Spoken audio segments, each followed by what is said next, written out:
এবারে জানাবো এক নজরে দৈনিক পত্রিকার শিরোনাম। আমার হাতে শুরুতেই আছে দৈনিক প্রথম আলো।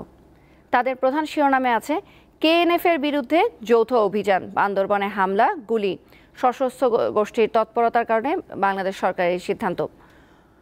আরেকটি সংবাদ আছে ঠিকাদার কাজটি পান জালিয়াতি করে তেলবাহী যান উল্টে আগুন। এই যে কদিন আগে তেলবাহী একটি যান উল্টে আরও চারজনের প্রাণহানির ঘটনা ছিল, সেই বিষয়ে একটি প্রতিবেদন করেছে তারা।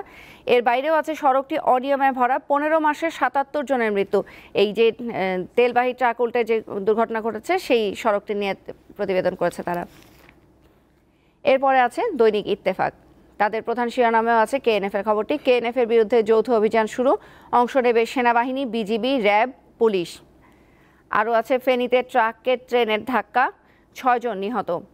আরও আছে ইরানের হামলার আশঙ্কায় ইসরায়েলের সর্বোচ্চ সতর্কতা।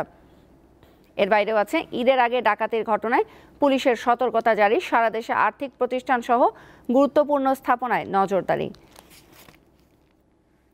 এরপর জানাবো দৈনিক কালের কণ্ঠের খবর। তাদের প্রধান শিরোনামে আছে পাহাড়ে আবারও অশান্তির পায়তারা, সন্ত্রাসী সংগঠন কেএনএফ। 2020 সাল থেকে পাহাড়ে ব্যাপক তৎপরতা শুরু। এছাড়াও আছে সংসদ নির্বাচনে হেরে ফের উপজেলায় প্রার্থী, উপজেলা নির্বাচন নিয়ে এটি তাদের একটি অনুসন্ধানী প্রতিবেদন। এর বাইরেও আছে দারিদ্র্য জয় করে বিশ্ববিদ্যালয়ে অন্য জীবন, একটি নামে নিজস্ব একটি প্রতিবেদন তাদের। এরপর আছে দৈনিক সমকাল। তাদের প্রধান শিরোনামে আছে অস্ত্রের মজুদ বাড়িয়ে দুর্ধর্ষ কেএনএফ, ম্যানেজারকে পাহারায় রাখে 10-12 জন অস্ত্রধারী, চলছে যৌথ অভিযান। এর বাইরে থানচি রুমা ছেড়ে বান্দরবান শহরে ছুটছে মানুষ। এর বাইরে একটি ছবি দিয়ে তারা প্রতিবেদন করেছে কেউ বাড়িমুখী, কেউ মার্কেটে, ভিড় টার্মিনালে, চাপ মহাসড়কে। এরপর জানাবো দৈনিক যুগান্তরের খবর। তাদের প্রধান শিরোনামেও বান্দরবানের সেই সশস্ত্র গোষ্ঠী কেএনএফ এর খবর। কেএনএফ এর হামলা, গোলাগুলি, ব্যাংক লুট, অপহরণ, পাহাড়ে সাঁড়াশি অভিযান, রুমা থানচিতে কেএনএফ আতঙ্ক, 4 মামলা।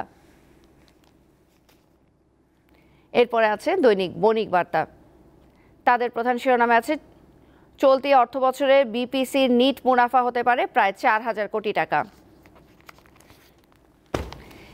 এই ছিল আজকের প্রধান পত্রিকার শিরোনামগুলো।